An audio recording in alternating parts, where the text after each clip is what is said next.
NEET से जुड़ी है। एनटीए ने नीट का फाइनल रिजल्ट जारी कर दिया है। 17 स्टूडेंट को पूरे 720 नंबर मिले हैं, ये कहा गया है।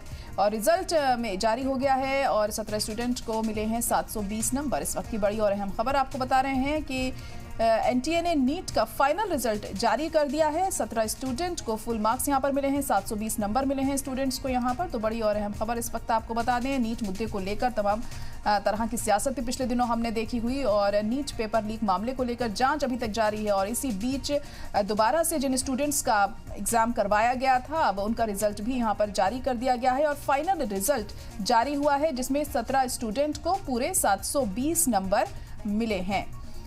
तो अहम खबर इस वक्त आपको बताएं, एनटीए ने नीट का रिजल्ट जारी कर दिया है। और इससे पहले जब नीट के पेपर में धांधली के मामले को लेकर तमाम तरह के सवाल एनटीए पर उठ रहे थे, अब सीबीआई ने इस मामले की जांच आगे बढ़ाई है। कई लोगों की गिरफ्तारी भी इस मामले में हुई है और अब जो फाइनल रिजल्ट जारी हुआ है उसमें 720 मार्क्स मिले हैं 17 स्टूडेंट्स को।